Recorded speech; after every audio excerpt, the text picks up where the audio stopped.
Today we're talking about distilling on grain or fruit or whatever other chunky stuff you've got floating around in your wash. Why is it a thing? Why is it traditional in a lot of different recipes to do this? How do the commercial guys solve the problem? And how can we kind of do it at home?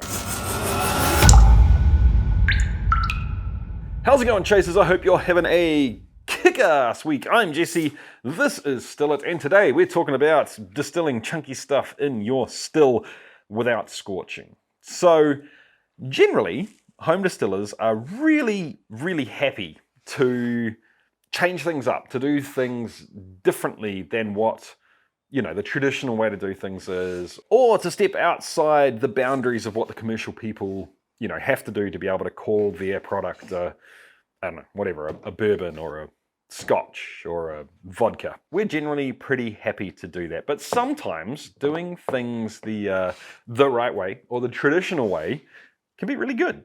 And the more I do distill on grain, the more I think that maybe there are some upsides to it that home distillers could try and leverage to make a tastier product. So what are those advantages and why should you care? Number one, it makes things a whole lot easier in terms of the either the brewing process or the process between fermentation and putting it into the still. If you can just put, you know, a good chunk of the chunky stuff in the fermenter, you don't have to deal to it before fermentation. You don't have to deal to it before putting it into the still. It's just a whole lot of extra faffing around or labor that you don't necessarily have to do.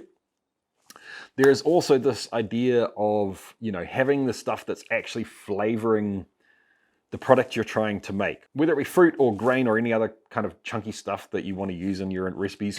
Just so you know too, guys, I'm going to be saying grain a whole lot in this video just because it's easier, but anytime I say that, think of all the other stuff as well. Anyway, that's where the flavor's coming from, right? If you have that basically macerating, soaking, teabagging in our wash for a longer period of time, you know, there is an argument to be made that that would create more flavor. And ditto for actually putting it in the still and, you know, cooking it or steaming it and catching any of the volatiles that haven't come off already as they come off during distillation. Purely on an anecdotal basis, yes, I am beginning to think that this really does make a difference. And lastly, sometimes it's just fun or fulfilling, I guess is the right word, to be able to do things at home the right way, the traditional way or the commercial way. I hope that's given you some interest in trying to figure out how to, you know, at least partially do this at home. What is the big problem? The big problem is scorching. Most stills that home distillers use will either have an exposed element like this straight on into the liquid, or they'll be set up like the turbo. Oh my word! Bang, crash. Like the turbo, the still spirits boiler, where the element is right below the bottom and it kind of conducts through the bottom of the still.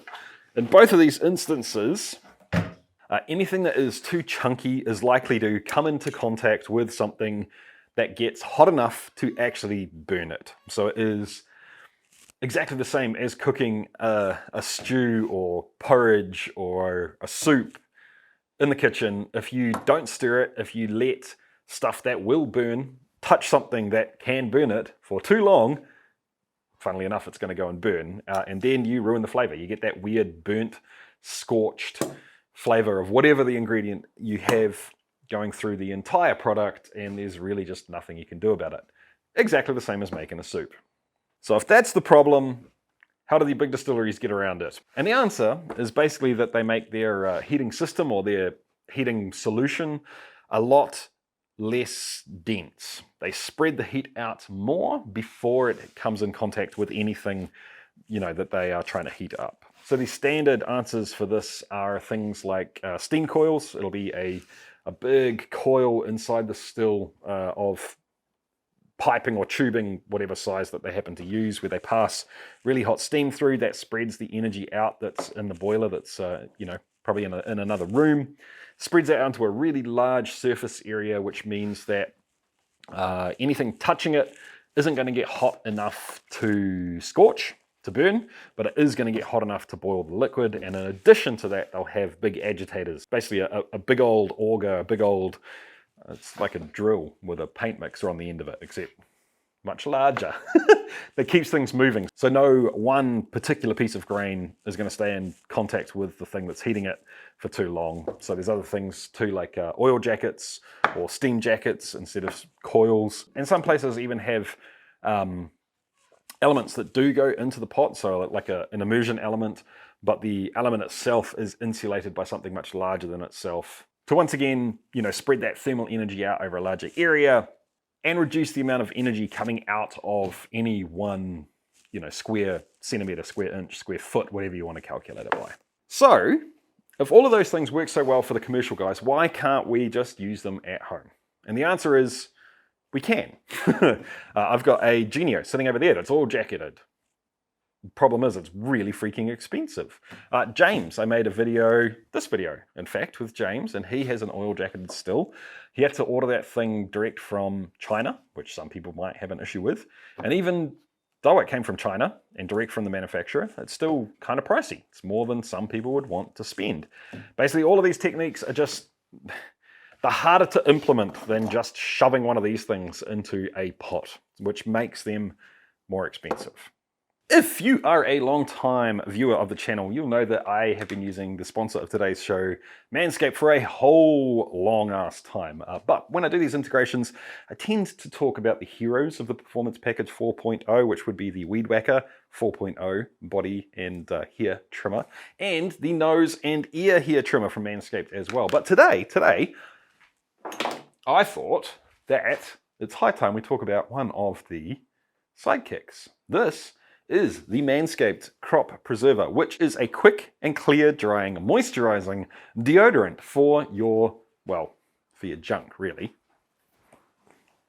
The single lads out there will know what's up, but if you're on team committed, like me, then, well, it's nice to put in a little effort sometimes, if you know what I mean. Don't forget the Performance Package also comes with the Crop Reviver and this really sweet bag as a free gift, along with a pair of free boxes. So go to manscaped.com and use the code STILLIT to get 20% off free international shipping and those 2 free gifts.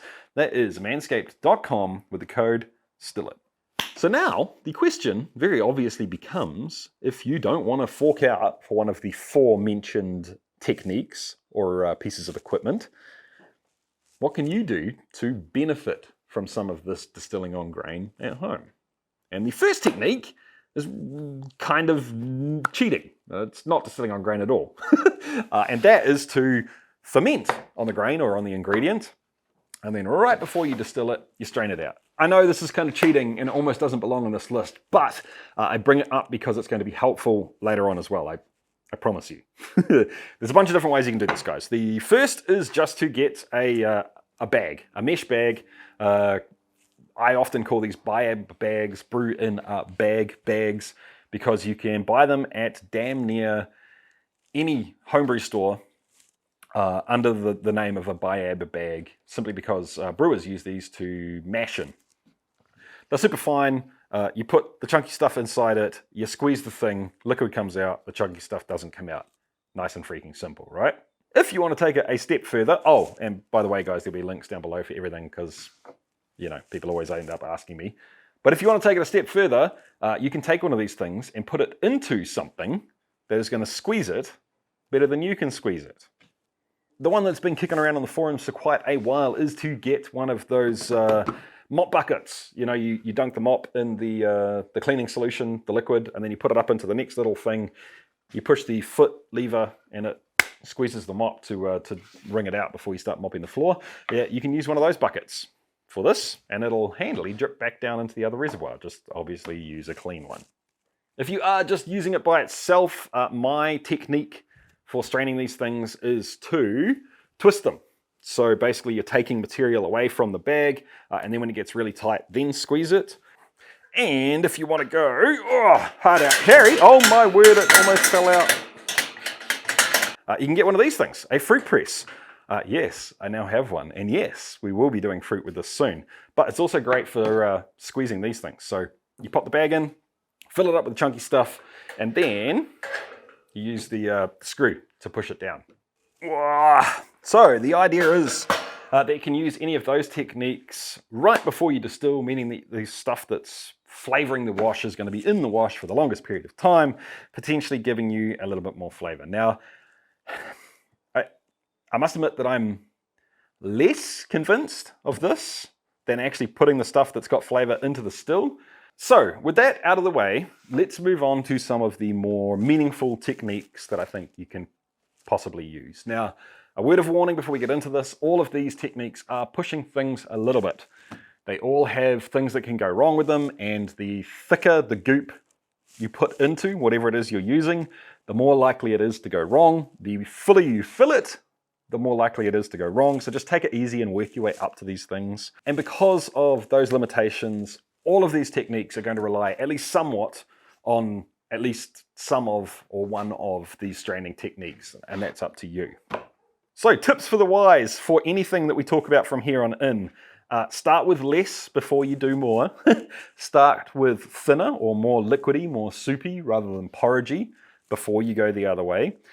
And for any of these things, get yourself a head start. Let the fermentation settle out completely at the end, and then skim off as much liquid as you can to start with.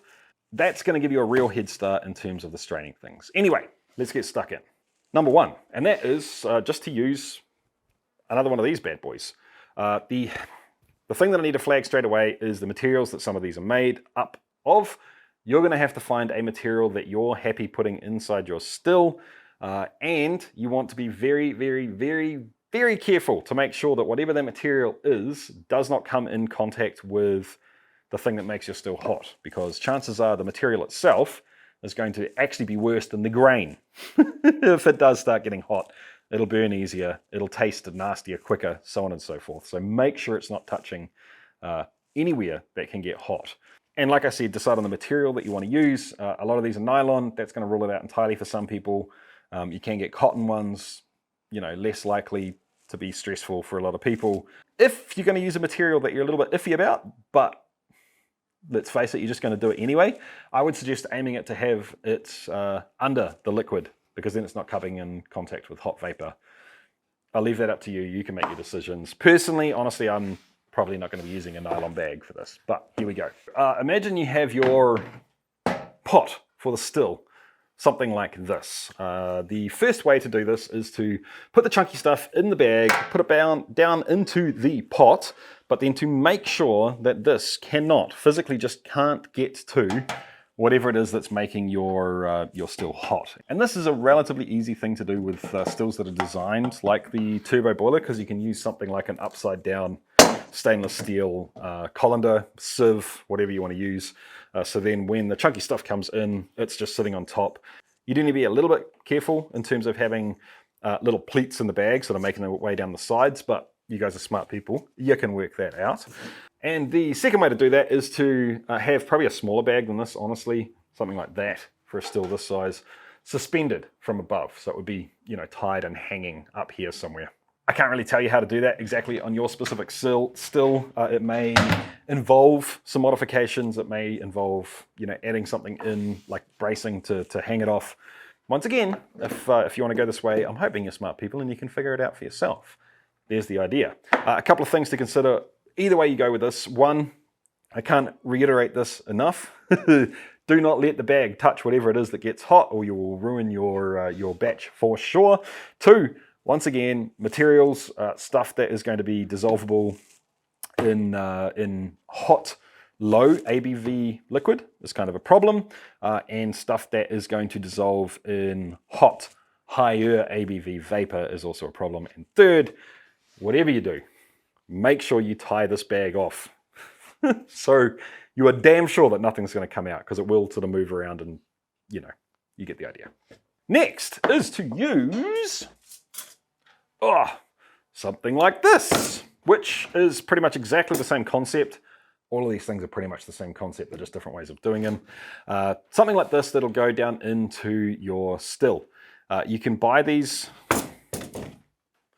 You can buy these from different places for different reasons. This one specifically came from Clawhammer Supplies with their mashing kit. So this is actually basically a brew in a bag kind of setup for mashing grains. But obviously, if you can find one that fits the shape and size of your still, then you can have pretty good clearance from your elements, which will be sitting underneath. Where is it? Like so. And you're almost guaranteed that nothing chunky in here is going to touch this. But you do need to be very careful that if you're using this technique, not to overfill it. Because, you know, if you get grain that's supposed to be, or fruit that's supposed to be in here, out here, you're in for a whole world of pain. You don't want to do that. Next up, we have what is essentially baimari. So we're going to strain some completely clear liquid that you would put into any still, and you'll start filling your pot still up. But the difference is that we're going to have something looking suspiciously like this, which is literally just a pot on legs, all made out of stainless steel, so we don't have to worry about materials at all. This goes down into the still, like so. And then we fill the still up with liquid up to a point where we're very, very sure that it will not, you know, interact going in and out of this pot. All of the chunky stuff goes into the pot itself, meaning that the elements are only touching clear liquid, but everything in the pot is basically being heated up by steam, the steam of the liquid itself being distilled. Don't fill it too full with clear liquid, because if that comes up too high and starts bubbling in, it means it can start bubbling out, and then you've got interaction between the in and the out out becomes in and the in becomes out, and oh my god, you've scorched something. You don't want to do that. It does, however, mean that you can have very chunky stuff in here. There's no pressure build up with the grain itself, because the grain itself is vented, you know, to the whole still, and you know, the still itself is not a closed system, so there's no issues there. The last thing to say is I would be wary, very wary of using this with a reflux setup, because if there's a whole lot of reflux coming down the column into the pot's going to fill up unless you find a way to redirect it away from the pot. Cool. Next up, we have this bad boy here, which is a false bottom. And this is somewhat standard equipment for making beer, or more specifically barley mashing grain. And this sits near the bottom of the pot. It makes a seal around the edge of the pot that you're using by sitting on a little ridge. And once again, funnily enough, it's just a way to stop chunky stuff getting down to the elements that would be sitting below like this. So this is the type of thing that you're going to either have to have made specifically for the pot that you're using for your still, or by a pot that it's already designed to receive one of these. You're probably more likely to be able to use this if you're looking at equipment that is hybrid distilling and brewing equipment, like the Dr. Gratis setup that this one actually comes with.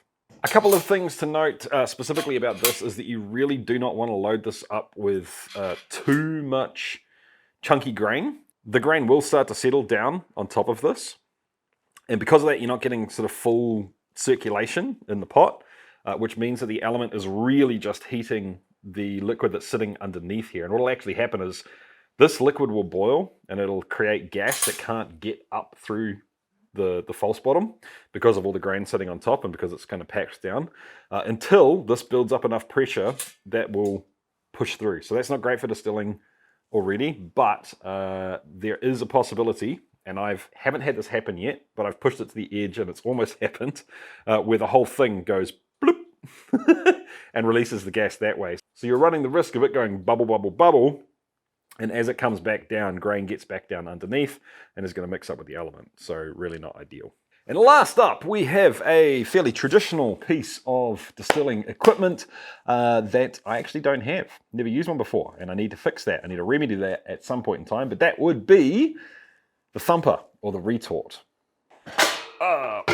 Imagine this is a standard pot still. Vapor heats up in here, comes up through here, condenses, comes out into whatever you're collecting it in.